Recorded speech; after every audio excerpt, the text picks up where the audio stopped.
Hello, friends, and welcome to the Exams Made Simple. And we are back again with the Hindu complete newspaper analysis for 2nd of June 2022. 2 जून 2022 का the Hindu newspaper analysis देखेंगे। शुरू करने से पहले आपसे request रखी कि content अगर आपको अच्छा लग रहा है, हमारा पढ़ाने का तरीका अगर आपको अच्छा लग रहा है तो please do like the video and do share it among your friends. मैं आपकी पर्सनल गारंटी ले सकता हूँ कि करंट अफेयर्स में द हिंदू पोर्शन से और PIB वाले पोर्शन से कुछ भी न्यूज़ आपकी नहीं छूटेगी। आपको बिल्कुल भरोसा करके आप इस करंट अफेयर्स को फॉलो कर सकते हैं और आपका मैं best of the best possible content आपको ईजीएस्ट लैंग्वेज में प्रोवाइड करने की कोशिश करूंगा। So do like the video and do share it among your friends as well. शुरू करेंगे सबसे पहले आज के सवालों के साथ, जो कि आपको प्रीलिम्स के लिए थोड़ा मजबूत बनाएंगे, आपकी धार को और तेज करेंगे। स्टार्ट करते पहले आज के क्वेश्चंस के साथ, जो कि प्रीलिम्स के लिए इंपॉर्टेंट है। तो पहला सवाल जैसा कि आप देख पा रहे हैं यहाँ पे आपकी स्क्रीन पे है, consider the following statements about society for world wide inter bank financial telecommunication यानी कि स्विफ्ट के बारे में स्टेटमेंट्स दिए हैं। अब पहला स्टेटमेंट जैसा कि आप देख पा रहे हैं, SWIFT sells software and services to financial institutions. दूसरा स्टेटमेंट है, all the international interbank messages use the SWIFT network. तीसरा स्टेटमेंट है, SWIFT does not facilitate the fund transfer.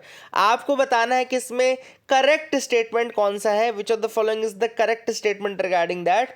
Options are 1 and 2, 2 and 3, 1 and 3 या 1, 2, 3। ठीक है ना, तो इसमें से आपको बताना है। दूसरा सवाल है, which of the following is not a consequence of rupee depreciation. इनमें से क्या है जो कि कॉन्सिक्वेंस नहीं है रुपी डिप्रिसिएशन का। ए है, increase in the cost of import. B है, foreign trips will become costlier. C है, export will become competitive. And D है, reduction in remittances from abroad. तो इनमें से क्या कंसिक्वेंस नहीं है रुपी डिप्रिसिएशन का? This is what you have to answer.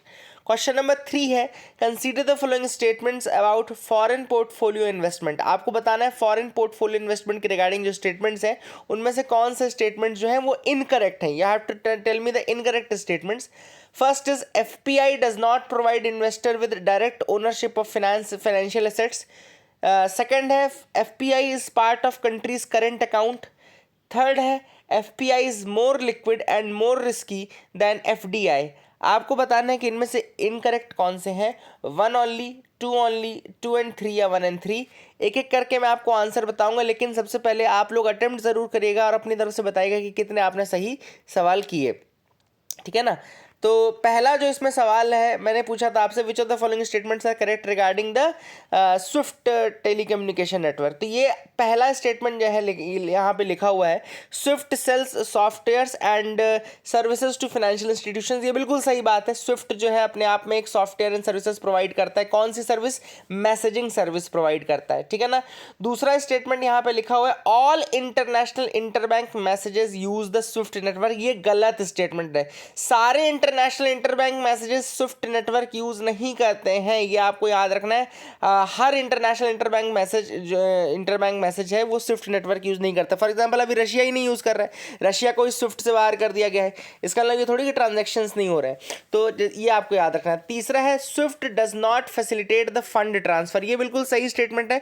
Swift ना फंड होल्ड करता है ना ट्रांसफर मेन करता है। स्विफ्ट केवल और केवल वो मैसेजिंग सर्विस है जिससे कि कंफर्मेशन होता है कि आपने भैया पैसे यहाँ से भेजे कि नहीं भेजे। ठीक है ना। तो it is not basically for the fund transfer, rather it is interbank messaging service, जो कि बाद में फिर फंड ट्रांसफर उस बाद होता है। ठीक है ना। तो that is the thing which is important. इसका करेक्ट आंसर हो जाएगा 1 and 3 will be the correct statements. दूसरा सवाल था कि इनमें से कौन सा कंसिक्वेंस नहीं है रुपी डिप्रिसिएशन का, विच of the following is not a consequence of rupee depreciation. तो इसका आंसर रहेगा डी, यानी कि reduction in the remittances from abroad. अब आप अगर देखो 1, 2, 3 तीनों ही रुपी डिप्रिसिएशन और एप्रिसिएशन से रिलेटेड है ना, लेकिन रेमिटेंसेस क्यों डिपेंड करेंगे? रेमिटेंसेस तो क्या है, जो बाहर लोग रह रहे हैं, इंडिया के लोग जो बाहर रह रहे हैं वो इंडिया में पैसा जो भेजते हैं वही तो रेमिटेंस होता है। तो वो रुपी के डिप्रिसिएशन या एप्रिसिएशन से तो डिपेंड नहीं करता है ना। हाँ, वहाँ जिस कंट्री में है वो वहाँ की करेंसी अप्रिशिएटेड डिप्रिसिएट और तो जरूर वो इफेक्ट होगा, लेकिन नॉर्मली रेमिटेंस जो है इंडिया की करेंसी से इम्पैक्ट नहीं पड़ेगा इसका। ठीक है ना। इसका आंसर हो जाएगा डी, यानी कि reduction in the remittances from abroad. यहाँ पे तीसरा सवाल जो था कि इसमें इनकरेक्ट बताने थे आपको, इसमें स्टेटमेंट थे एफपीआई के रिगार्डिंग थे। और पहला स्टेटमेंट है, FPI does not provide investor with direct ownership of financial asset, ये बिल्कुल सही स्टेटमेंट है, गलत तो है ही नहीं है। क्यों गलत नहीं है?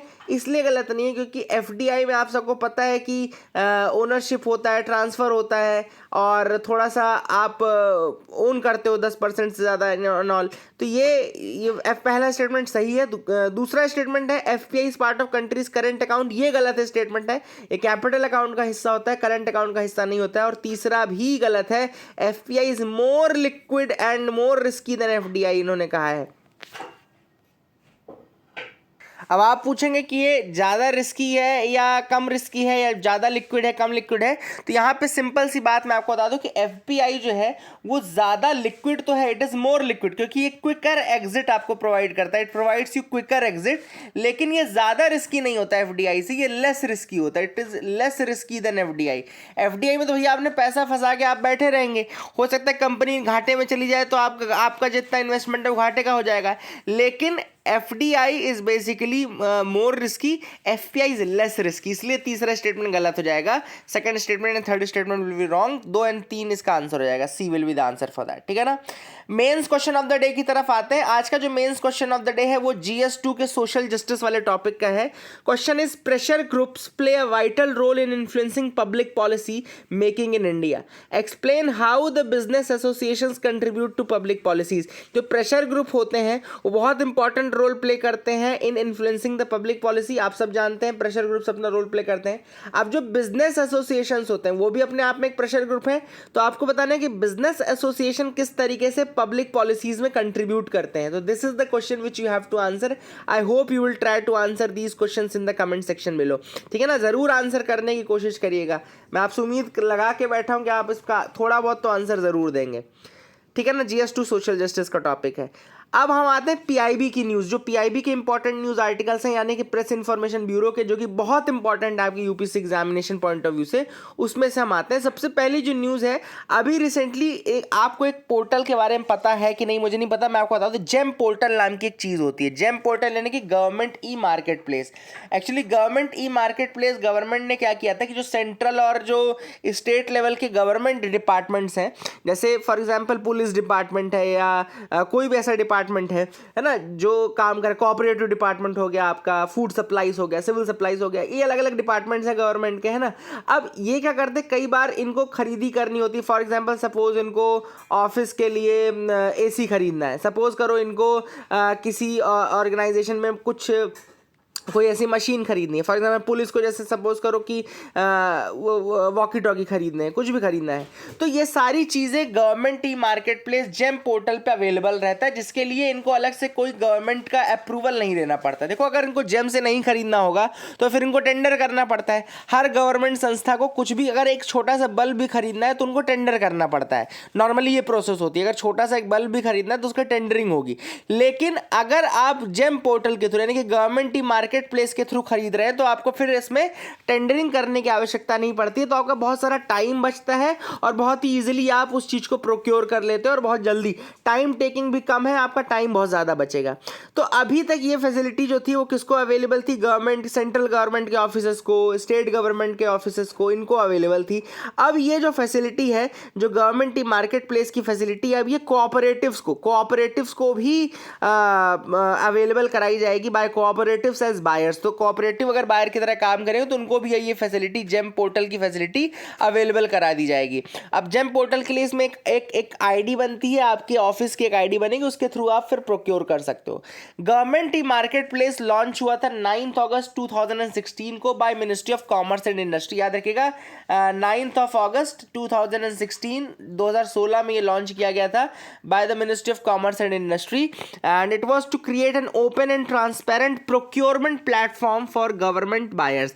तो जो गवर्नमेंट बायर्स हैं उनके लिए एक open and transparent procurement platform बनाया गया था ये, and special purpose vehicle by the name GeM SPV. तो government e marketplace special purpose vehicle जो है ये सेटअप किया गया था 2017 में। ये जो जेम एसपीवी है ये सेटअप किया गया था 2017 में and it was basically set up as the national public procurement portal. तो ये नेशनल पब्लिक प्रोक्योरमेंट पोर्टल के रूप में स्टैब्लिश किया गया था 2017 में। तो जेम स्टार्ट हुआ था 2016 में by ministry of commerce industry, और ये जो स्पेशल पर्पस व्हीकल है as national public procurement portal ये 2017 में बनाया गया था और इसको अप्रूवल भी 2017 में मिल गया था। ठीक है ना, तो जेम का थोड़ा सा आपको समझ में आ गया होगा। देखो ये लिखा है at present the platform is open for procurement by all the government buyer, जैसे कि central government, state ministries, departments, public sector enterprises, autonomous institutions, local bodies, ये सारी अभी एक जेम से खरीदी कर सकते हैं, ये लोग जेम से खरीदी कर सकते हैं।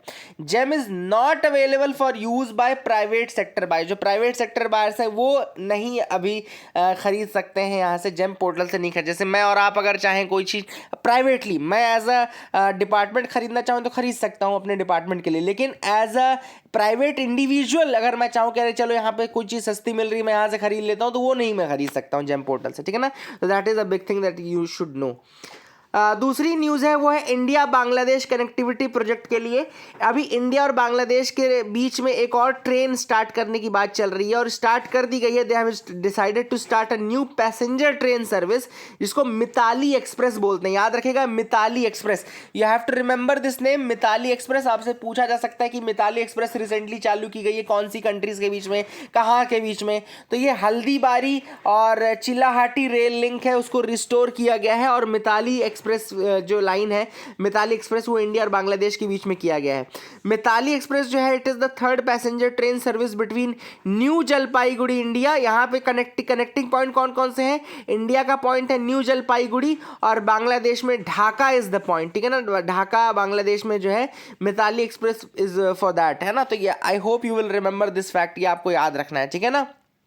अगली न्यूज़ है एनरिच्ड यूरेनियम को लेकर के। तो एक्चुअली कल हुआ क्या था कि ईरान ने आईएईए को हड़काया कि बोला कि फालतू झूठ मत बोला करो, हमारे पास कोई एनरिच्ड यूरेनियम नहीं है, आप लोग फालतू की रिपोर्ट निकालते रहते हो, ठीक है ना, तो हमको बदनाम करते हो। तो यहाँ पे एनरिच्ड यूरेनियम क्या होता है मैं आपको बता दूँ। देखो यूरेनियम आप सबको पता है कि रेडियो एक्टिव एलिमेंट है और इसका बहुत यूज़ किया जा सकता है, अलग अलग रिएक्शंस का यूज़ करके एनर्जी को जनरेट करना, और इसी से वेपन भी बनाए जाते हैं। आपको पता है न्यूक्लियर बॉम्ब, हाइड्रोजन बॉम्ब, ये सारी चीज़ें जो है न्यूक्लियर वेपन्स जो है वो भी यूरेनियम से ही बनते हैं। अब क्या होता है एनरिच्ड यूरेनियम, याद रखिएगा, जब आप यूरेनियम 235 की मात्रा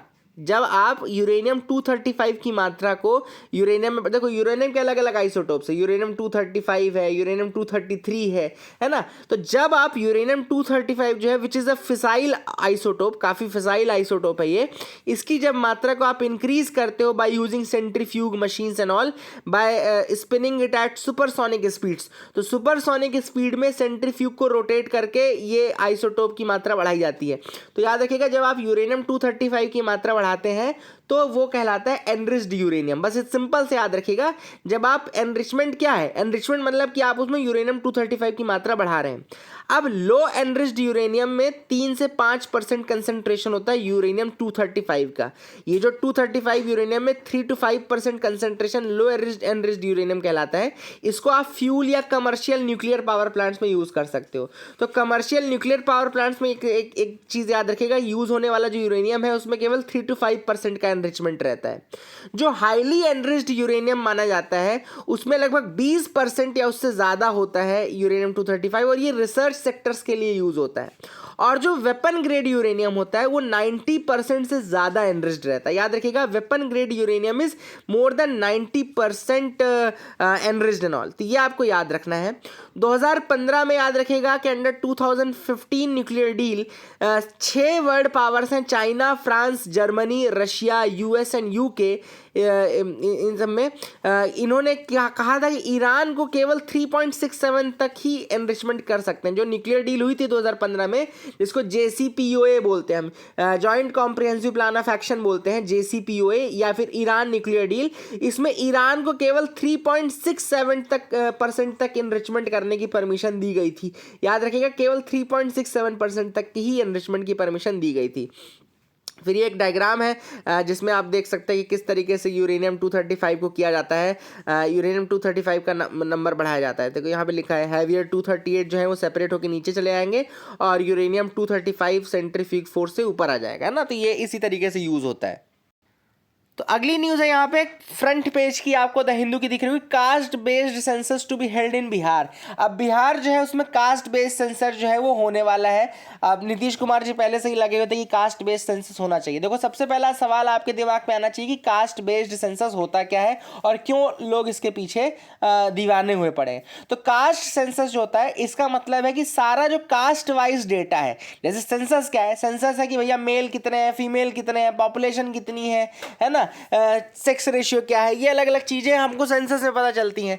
लेकिन जो कास्ट बेस्ड सेंसस है इसमें अलग अलग कास्ट के कितने लोग कहाँ पर हैं, अलग अलग कास्ट में कितने मेल हैं कितने फीमेल है, ये सारा डेटा जो है वो आपको कास्ट बेस्ड सेंसस से मिल जाएगा, ठीक है ना।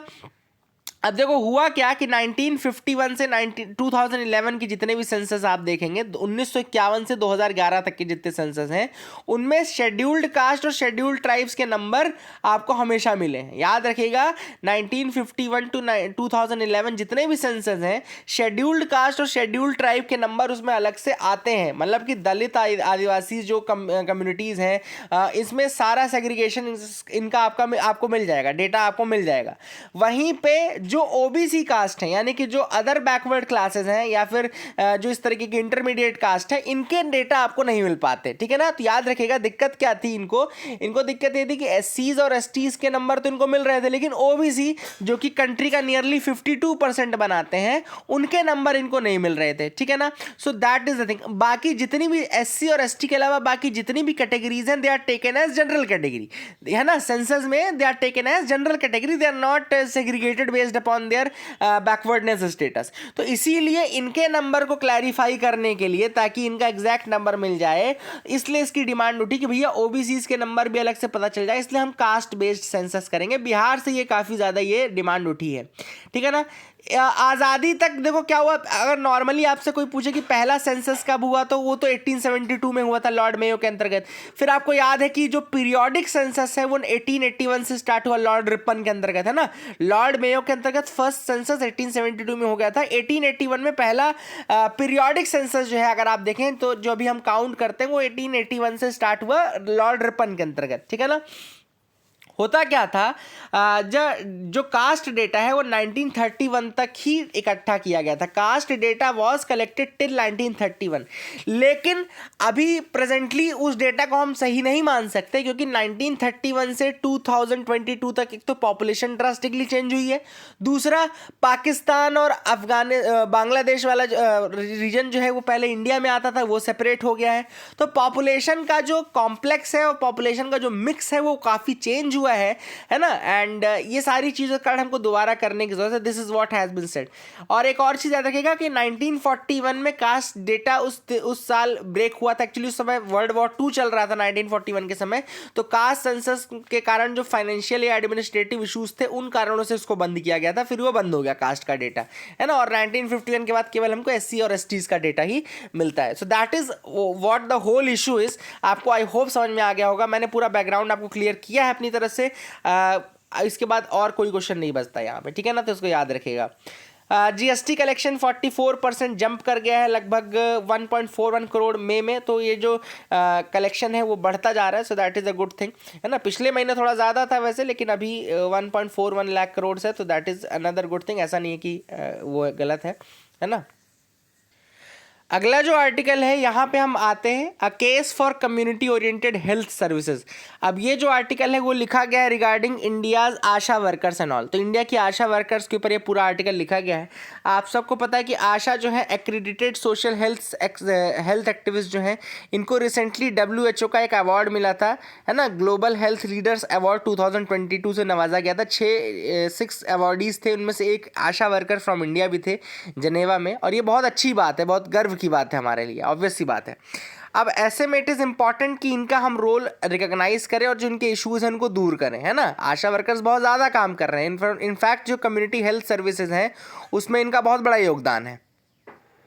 तो यहाँ पे सबसे पहले आप सबको पता होगा कि आशा वर्कर्स क्या क्या काम करते हैं। तो जैसे रूरल, पहले इनकी स्टार्टिंग जो हुई थी वैसे तो ये रूरल एरिया से स्टार्ट हुआ था। नेशनल रूरल हेल्थ मिशन के अंतर्गत इनको स्टार्ट किया गया था। यहाँ पे पूरा ऑथर ने लिखा है कि नेशनल रूरल हेल्थ मिशन के अंतर्गत जो इनकी स्टार्टिंग है वो की गई थी, ठीक है ना। बाद में धीरे धीरे इनको इंक्लूड किया गया, फिर नेशनल अर्बन हेल्थ मिशन में भी इंक्लूड किया गया 2013 में।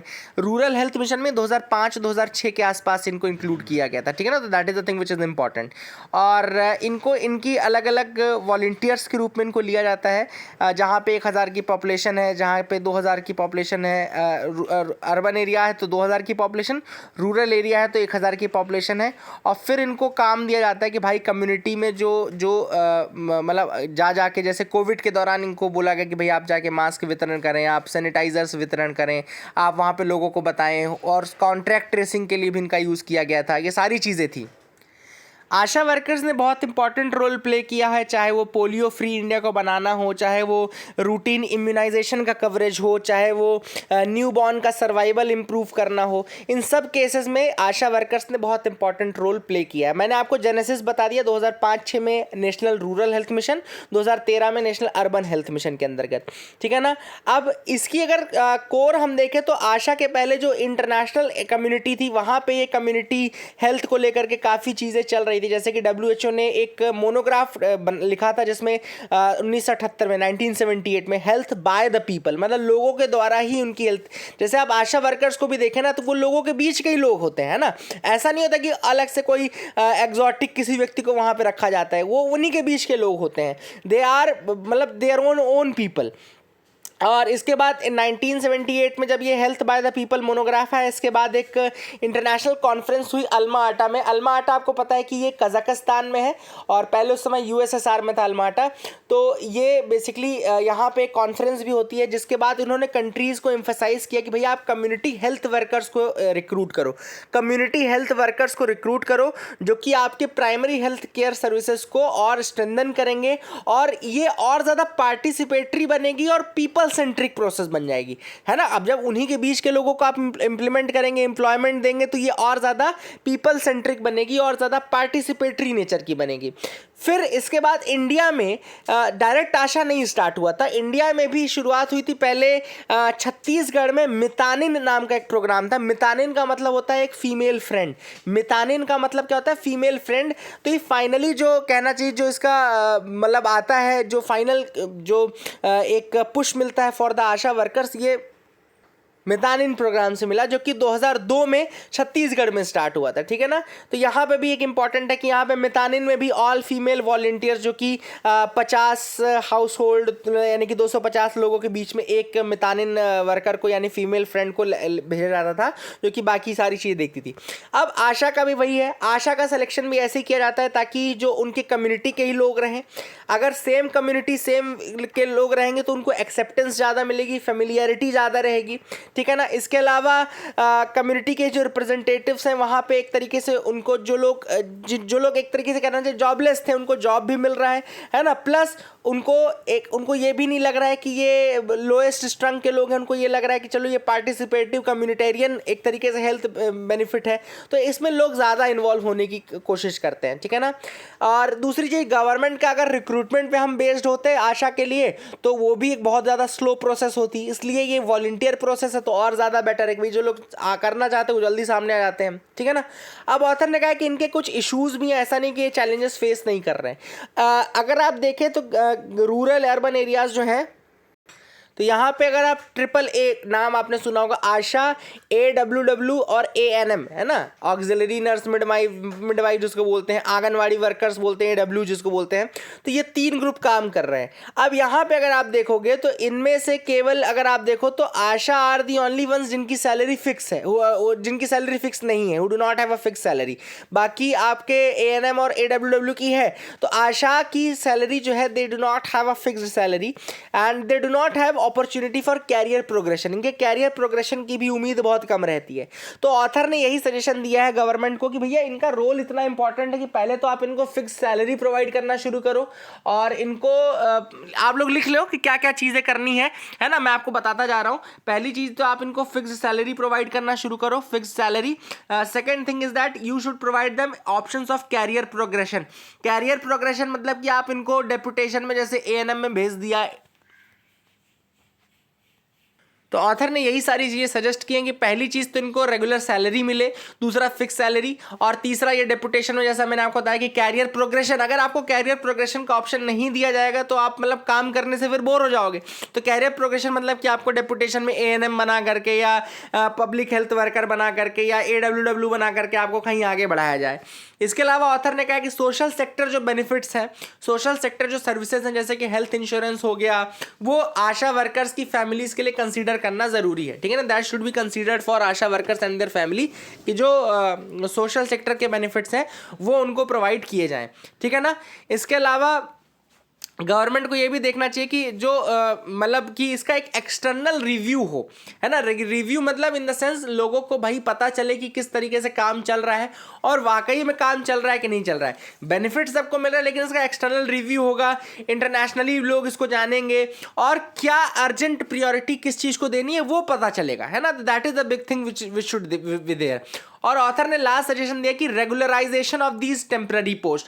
तो अभी तक जो ये वॉलंटरी बेसिस पे और एक तरह से टेम्पररी बेसिस पे लग रहा है, इसको एक रेगुलर और परमानेंट नेचर प्रोवाइड करना चाहिए और गवर्नमेंट के प्रॉपर इनको परमानेंट एम्प्लॉयज बना देना चाहिए, ठीक है ना।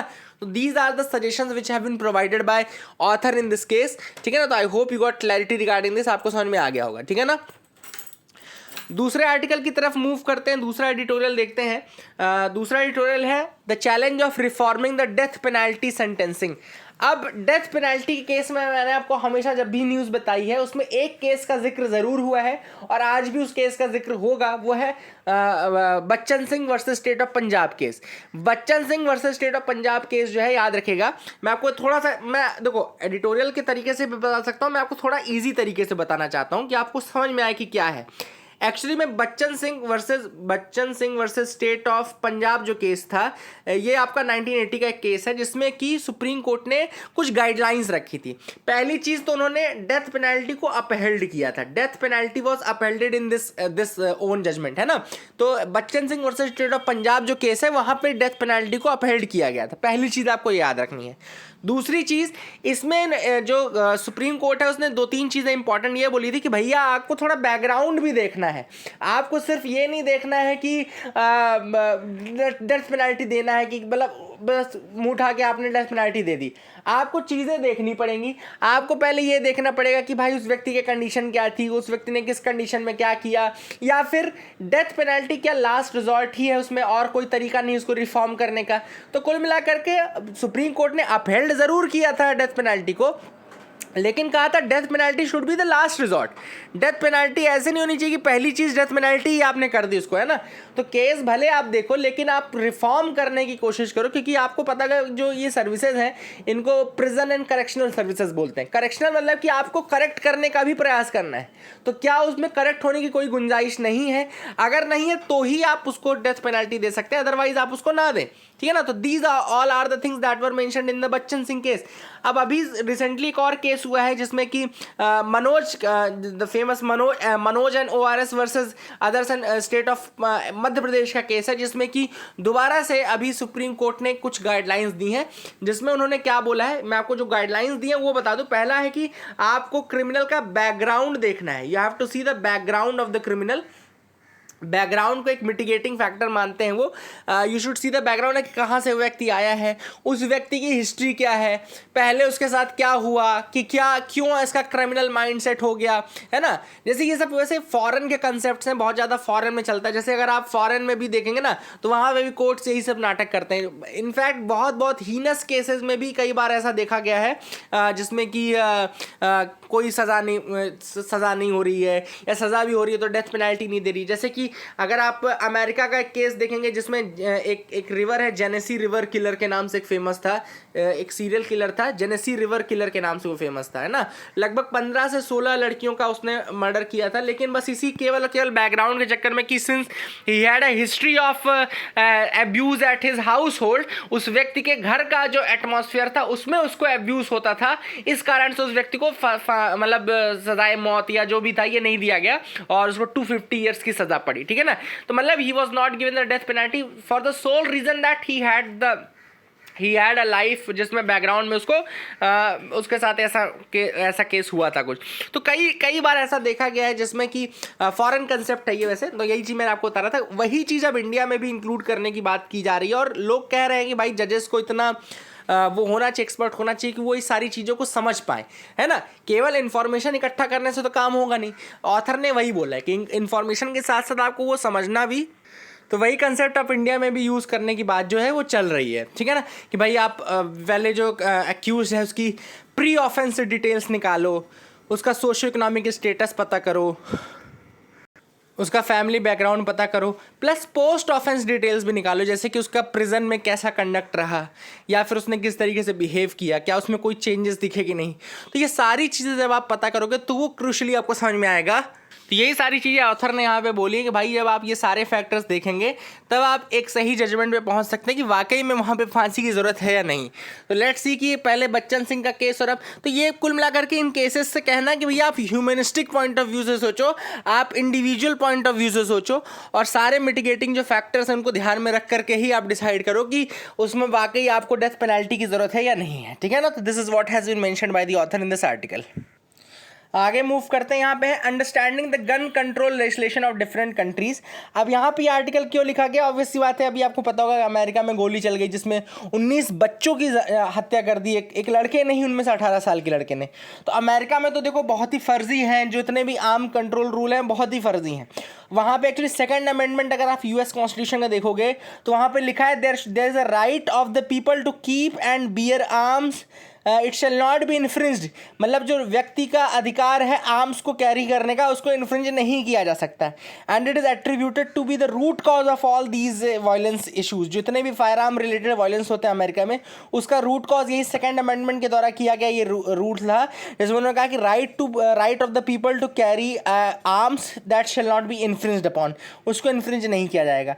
और वहाँ पे बिल्कुल मेंशन है कि वहाँ पे they can keep and bear arms for self defence, ठीक है ना। तो कई बार लोगों ने कहा भी है कि भाई इससे क्या होता है कि बहुत ज़्यादा नुकसान हो रहा है लोगों का, इनफैक्ट इतनी जानें जा रही हैं, लेकिन फिर भी अभी भी अमेरिका में ऐसा कुछ देखने को तो नहीं मिल रहा है कि करेंगे, ठीक है ना। अब देखो इसमें तो 4-5 कंट्रीज़ का लिखा है, लेकिन अपन डिस्कस नहीं करेंगे 4-5 कंट्रीज़ का, मैंने ज़रूर पढ़ लिया है, पर मैं आपसे रिक्वेस्ट करूँगा कि आप ना पढ़ें, कोई ऐसे ज़रूरत नहीं है आपको पढ़ने की, कोई आपसे नहीं पूछेगा कि गन कंट्रोल मतलब फायर आर्म्स कहाँ। इंडिया का ज़रूर आपसे पूछ सकता हो, तो इंडिया का मैं बता दूँ कि गन लाइसेंस एप्लीकेंट इंडिया में 21 साल कम से कम एज है, पहले तो मैंडेटरी मिनिमम एज है, ठीक है ना। Plus he should not be convicted of any offence involving violence और अनसाउंड माइंड, या फिर he should not be a threat to public safety and peace, ठीक है ना। अब इसकी देखो एप्लीकेशन जाती कहाँ पे, लाइसेंसिंग अथॉरिटी जो कि होम मिनिस्ट्री है, home ministry is the licensing authority. And इसके बाद वहाँ से फिर पुलिस के पास एक आता है कि रिपोर्ट सबमिट करें, पुलिस फिर रिपोर्ट सबमिट करती है उस व्यक्ति के रिलेटेड, पूरी वेटिंग होती है उस व्यक्ति की, एंड इसके बाद जा कर के कहीं मिलता है। देखो दो चीज़ें मैं आपको बता दूँ, जैसे कि अगर इंडिया में आपको एक तो एक लाइसेंस आपको होता है कि राइफ़ल का लाइसेंस मिलना है, मतलब कि आपको राइफ़ल का लाइसेंस लेना है। दूसरा आपको है कि आपको एक पिस्टल का लाइसेंस लेना है, ठीक है ना, पिस्टल का। तो पिस्टल वाला लाइसेंस ज़्यादा कठिन होता है ना, छोटा आम है ना, छोटा आम का हमेशा लाइसेंसिंग ज़्यादा कठिन होगा, बड़े आम की लाइसेंसिंग थोड़ा ईजी होती है। तो बड़े आम में जैसे कि आप कलेक्टर के लेवल पे आपको मिल जाता है ये, लेकिन ये मंत्रालय जाता है, पूरा मिनिस्ट्री लेवल पे जाता है, जो होम मिनिस्ट्री मैंने आपको बताया अभी, ठीक है ना। तो ओवरऑल इस तरीके से पूरा काम चलता है जो कि इंडिया का है, ठीक है। एंड पूरा चेकिंग होती है, एंड इंडिया के लॉस काफ़ी इलैबोरेट है रिगार्डिंग दैट कि किसी भी ऐसे व्यक्ति को जिसने कि पहले कोई गलत काम किया हो, या इन सबको ऐसे लोगों को नहीं मिलता है। एंड सारे प्रोविजंस जितने भी हैं सारे मेंशन होने चाहिए, जो भी मैन्युफैक्चरर्स हैं उनकी भी पूरी डिटेलिंग होनी चाहिए, पूरा रजिस्ट्रेशन होना चाहिए। तो ये सारी चीज़ें कहीं ना कहीं इंडिया में ज़्यादा स्ट्रिक्ट हैं, so that is a very good thing. In fact India में आपको पता होगा कि आर्म्स एक्ट भी काफ़ी ज़्यादा उसमें बहुत ज़्यादा अरेस्ट किए जाते हैं आर्म्स एक्ट के अंतर्गत भी, तो that is another thing. Indus water treaty के बारे में कल भी मैंने आपको ऐसे बताया था। नॉर्मल सी चीज़ आपको याद रखना है कि इंडस वाटर ट्रीटी 1960 यानी कि 1960 में साइन की गई थी इंडिया और पाकिस्तान के बीच में, और इसकी ब्रोकरेज यानी किसने की थी, वर्ल्ड बैंक ने इसको ब्रोकर किया था। वर्ल्ड बैंक नहीं आएगा अगर ऑप्शन में तो IBRD आएगा, तो IBRD याद रखिएगा, international bank for reconstruction and development. IBRD था जिसने कि वर्ल्ड बैंक के बिहाफ में साइन किया था, तो ये अगर आता है तो ये आपको याद रखना है, ठीक है ना। डिसाइड हुआ था कि जो वेस्टर्न रिवर्स हैं यानी कि ICJ जो रिवर्स हैं वो पाकिस्तान के पास जाएंगे, इंडस, चेनाब एंड झेलम, और जितनी भी ईस्टर्न रिवर्स हैं जिसमें कि आपका रबी, ब्यास और सतलज आता है वो इंडिया की तरफ आएंगे, ठीक है ना। और वाटर दोनों में शेयर किया जा सकता है। फिर इसके अलावा इसमें एक आपका परमानेंट इंडस कमीशन बनाया गया जिसमें बातचीत होगी, सारी चीज़ें, परमानेंट इंडस कमीशन बनाया गया, और इसमें फिर एक कोर्ट ऑफ आर्बिट्रेशन भी बनाया गया जो कि आपका डिस्प्यूट्स को सेटलमेंट करने का काम करेंगे। तो इस तरीके से दो मैकेनिज्म भी प्रोवाइड किए गए थे जो कि इंडस वाटर ट्रीटी के अंतर्गत थे। Centre to hold session on gig workers right. अब यहाँ पे गिग वर्कर्स के राइट के लिए सेंटर जो है एक सेशन करने वाला है। तो आपके लिए एक इंपॉर्टेंट चीज़ है कि गिग वर्कर कौन होता है। देखो, गिग वर्कर का मतलब है कि जो टेम्पररी फ्लेक्सिबल जॉब या ऐसी जॉब जहाँ पे फ्रीलांसर या कॉन्ट्रैक्ट बेसिस में आपको जॉब करना पड़े instead of full time employees, तो ये आपका गिग वर्कर्स कहलाता है। याद रखिएगा, गिग वर्कर्स में फ्रीलांसर आते हैं, टेम्पररी आते हैं, इंडिपेंडेंट कॉन्ट्रैक्टर्स आते हैं। इनको फुल टाइम एम्प्लॉयमेंट नहीं मिलता है जैसा कि नॉर्मल एम्प्लॉयमेंट होता है, वैसा नहीं होता। कैरियर बेस्ड डेवलपमेंट इसमें नहीं होता है। गिग इकोनॉमी, याद रखिएगा, कैरियर बेस्ड डेवलपमेंट नहीं होता है। और इसमें इंपॉर्टेंट चीज़ आपको याद है कि जो गवर्नमेंट डिफाइन करता है ना, गवर्नमेंट जो डिफाइन करता है वो डिफाइन करता है गिग वर्कर्स को as someone who is outside the traditional employer employ relationship. तो गवर्नमेंट कहता है गिग वर्कर ऐसा वर्कर है जो कि बाहर है ट्रेडिशनल एम्प्लॉय एम्प्लॉयर रिलेशनशिप से, ठीक है ना। तो जैसे ट्रेडिशनल जो रिलेशनशिप था उससे बाहर लोग, है ना। तो ये आपको डेफिनेशन भी याद रखनी, क्योंकि यूपीएससी आपसे ये भी पूछ सकता है। अब कई लोग कंफ्यूज होते हैं कि गिग वर्कर में और प्लेटफॉर्म वर्कर में क्या डिफरेंस है। प्लेटफॉर्म वर्कर बेसिकली जो है कि प्लेटफॉर्म बेस्ड सर्विसेज में काम करते हैं, जैसे ऊबर हो गया, जोमैटो हो गया। ऊबर ड्राइवर याद रखिएगा गिग वर्कर भी हो सकता है, लेकिन प्लेटफॉर्म वर्कर भी है। कई ऐसे गिग वर्कर्स हैं जो कि प्लेटफॉर्म वर्कर्स नहीं होते, जैसे कि जिनके लिए प्रॉपर एक प्लेटफॉर्म या प्रॉपर एक कोई इंटरमीडिएरी सर्विस प्रोवाइडर नहीं होता है। तो ये भी आपको डिफरेंशिएट याद रखना है। तो that is the thing which is important. I hope you got clarity regarding that. आगे मूव करते हैं, देखते हैं और क्या इंपॉर्टेंट न्यूज़ आर्टिकल्स है जिनके बारे में हमको डिस्कस करना है।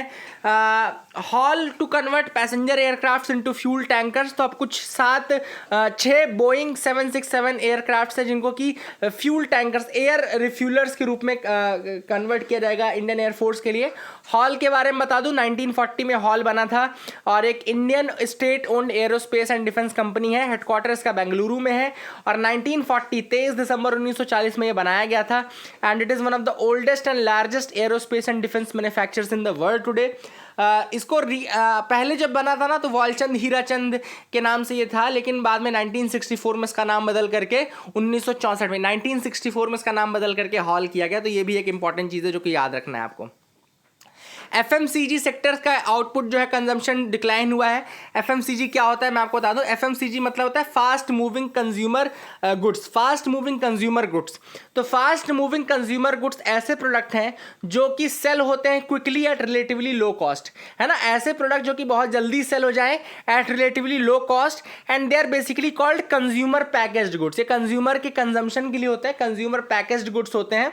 एंड इनकी शॉर्ट सेल्फ लाइफ होती है एंड इनकी डिमांड जो होती है वो हायर डिमांड होती है, जैसे सॉफ्ट ड्रिंक्स हो गए, कन्फेक्शंस हो गए, ये होते हैं ना।